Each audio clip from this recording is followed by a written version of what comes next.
Starting with a lot of excitement in the business news today. Charles Pellegrin is here. I know he's very excited. Hotly anticipated launch of Nintendo's newest gaming console. It's called the Switch 2, isn't it, Charles? That's right. The launch happened worldwide at midnight this Thursday, with stores opening especially for that occasion and fans lining up around the block, like here, as you can see in Paris, to be able to pick up their pre-ordered consoles for the hefty price of 467 euros or $499 in the US. This is Nintendo's first console release since the original Switch was launched back in 2017.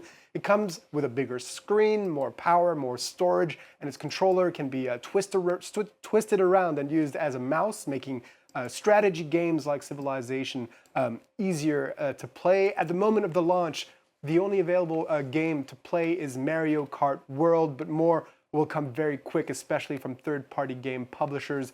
Let's listen in to people who tried out the Switch 2 at a pre-launch event in New York. So this is the first time we're going to have a camera for the Switch, and I'm really excited about that because they're going to incorporate it in the game, and it just opens up so much opportunity for things to come. It was really nice. It wasn't too big, it wasn't too small, it wasn't too bulky of a system. It felt like just right to play. You know, it didn't give me my hands any weird pain. So I was like, you know what, this is a good system. I'm definitely gonna buy it. Yeah, Nintendo has an awful lot riding on this launch, doesn't it? Mostly because its first Switch console was such a success. As of last year, it was the third best-selling console in history, with 152 million units sold, behind the PS2, the PlayStation 2, and Nintendo DS. This prompted the Japanese company to change its strategy by opting to launch a sequel product, because until now, all its new consoles had come with a different name and identity, whether Super Nintendo, Game Boy, Wii, or DS. And Nintendo doesn't have much else in terms of revenue streams. Switch-related revenues represented about 90% of the company's income, the rest being alternative projects like the Super Mario movie that came out a few years back. Well, investors are betting on Nintendo to succeed with this launch, in spite of the fact that it's Nintendo's most expensive console to date. Since the start of the year, its share price, as you can see, has increased over 30%, and it's currently trading near record highs. One analytics firm estimates 100 million units of the Switch 2 will be sold by 2030. On the day, though, on this Thursday at the close in Tokyo, Nintendo has seen its shares trade lower, almost 2%. While we're on the markets, what's the wider picture then, Charles? Well, European markets at the open trading slightly higher as investors await the European Central Bank's rate decision later this Thursday, with expectations of a 25 basis point cut, meaning their key rate would be at 2%, as you can see there.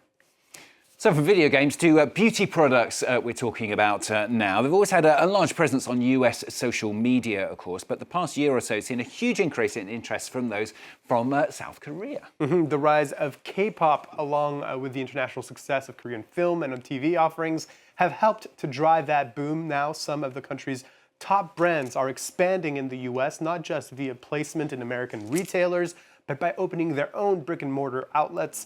That expansion, though, is coming up against a major obstacle. You guessed it, Donald Trump's tariffs. Brian Quinn has the story. At this outdoor fair in Seoul, visitors line up for recommendations and samples of what are quickly becoming one of South Korea's fastest-growing exports, beauty products. Some have come from as far away as the United States. Because I like BTS and I get into the K-beauty and I start doing research, and I see that they're very gentle with the skin. Korean cosmetics and skincare products are seeing a massive boom in the US, driven in large part by the country's growing cultural exports. Not just K-pop, but also films like the Oscar-winning Parasite and hit K-drama TV shows. The top 5 Korean cosmetics brands have seen their US online sales grow more than 70% over the past 2 years, vastly outpacing the top 5 French brands and the market overall.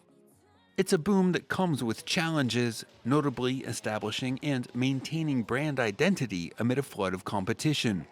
But there's another threat looming over K-beauty's growth in the US: tariffs.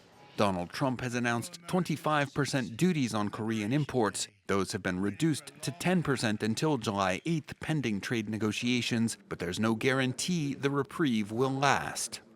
If that 25% goes into effect, honestly, we'll have no choice but to raise prices.